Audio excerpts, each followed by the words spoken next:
Hello guys, welcome to Super Guy Boy Show, and today is our newest review of the new Weeknd project, Dawn FM. The Weeknd already been an artist I've been big with his music with. Albums like Beauty Behind the Madness, After Hours, and his mixtape Echoes of Silence are great projects with some amazing music over the last decade or so. And especially After Hours, where it left me more excited to see what the Weeknd was gonna go for with his music, because it felt like After Hours was taking the usual concepts the Weeknd always took on his music about the partying and drugs and him being a bad boy and a rebel. And it felt like he was kind of taken into a more interesting light, a more kind of like a darker, more sadistic way compared to his other ones, where of course it took it to that, but I feel like this one it felt more, it was like a closing chapter to that, like the closing chapter to this story he's been working on since House of Balloons. So of course I was excited to see where the Weeknd was going to take his music. Afterwards was, in my opinion, a 10 out of 10, and it's a great project. And if you haven't listened to it, go listen to it. Just get off the review and just listen to it. It's a great project. I was a bit disappointed with the single on this thing, Take My Breath. While having a great chorus and great production, I wasn't that big on the topic as well. The topic to me felt very dry, and it felt like a thing that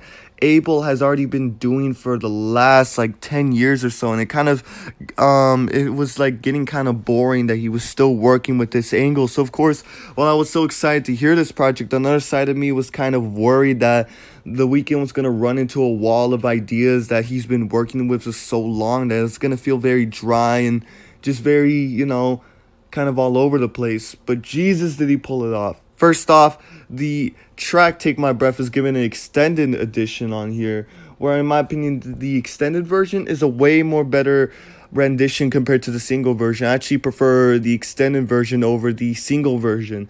And the track Sacrifice almost feels like it's a sequel to the track, where it's continuing this theme that he was working on.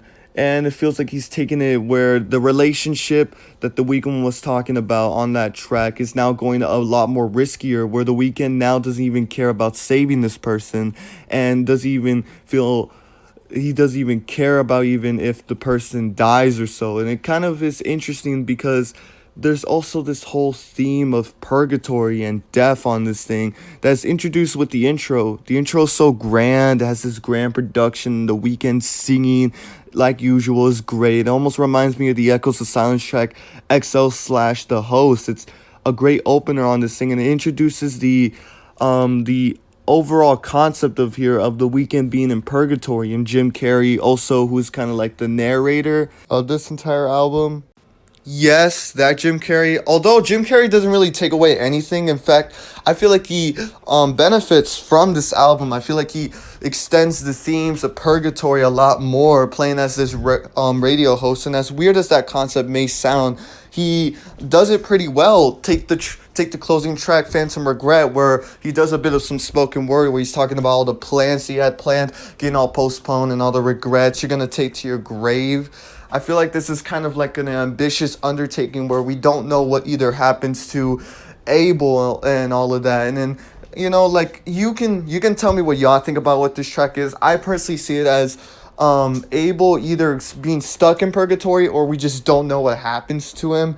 Because I feel like what Jim Carrey does bring is, in my opinion, some of the more weirder stuff on here. Because as weird as the radio host stuff is, it's not as weird as the track Every Angel is Terrifying. This weird skit where at first it's this synth riffs and all that, until it morphs into this skit about like advertising the afterlife, where it reads critical reviews and all that. And it's a pretty funny track. I personally like it because it's like a pretty dumb novelty track. If you don't like this track, I'm not gonna look at you differently.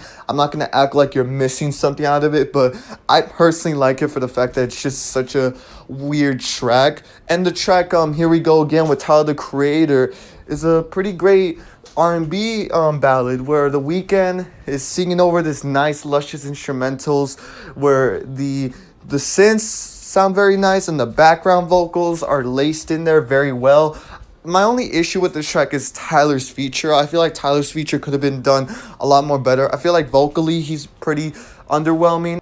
And the "we gon' sign this prenup" bar, I just feel like that was just a bit overboard for Tyler.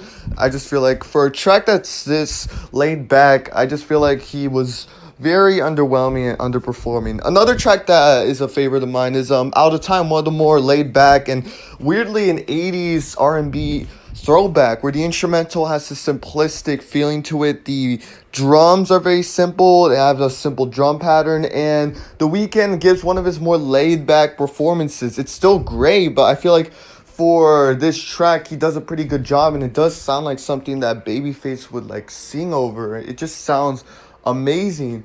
And for another favorite of mine is the track "Less Than Zero," which this track is amazing. Not only is the song itself probably the one I've been having on repeat this entire time I kept listening to this project, but overall I just love the instrumental with the acoustic guitar layered into it, and when the vocals get layered into it, it just sounds great. And then when The Weeknd comes in singing like usual, but his chorus here, it's probably the most catchiest one out of this entire album. It's been stuck in my ear for a long ass time, even ever since I first heard this record. That chorus has just been stuck with me. And another track that I was a bit more off the fence with, but now I just like it more for what it is "Gasoline." I wasn't that huge on the lower pitched vocals, and I feel like the chorus could have been a lot more better.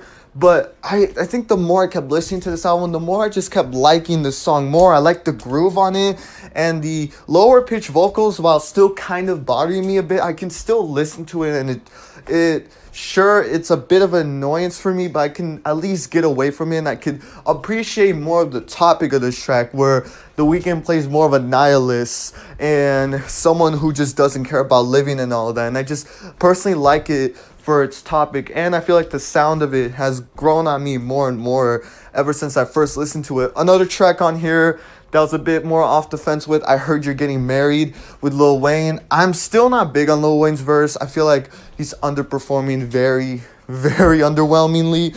His "Bloody Mary" line was just wow, and I feel like he doesn't just fit well with this instrumental. I still like The Weeknd's contributions. I still like the track, but I feel like Lil Wayne's contributions don't really shine higher than The Weeknd himself. In fact, I feel like he could have easily just been cut out and we wouldn't really miss anything. And I think there's another problem with this album. I feel like everything after the 10th track is kind of a hit or miss for me. Is There Someone Else or Starry Eyes feel like very underwhelming, very like standard Weeknd tracks that could have been extended a bit more. In fact, Starry Eyes feels almost like a continuation off of Is There Something Else, but for some reason they're kind of separated. I feel like they could have been done a bit more better to make them more standoffish, but I feel like these songs are a lot more underwhelming than they should be.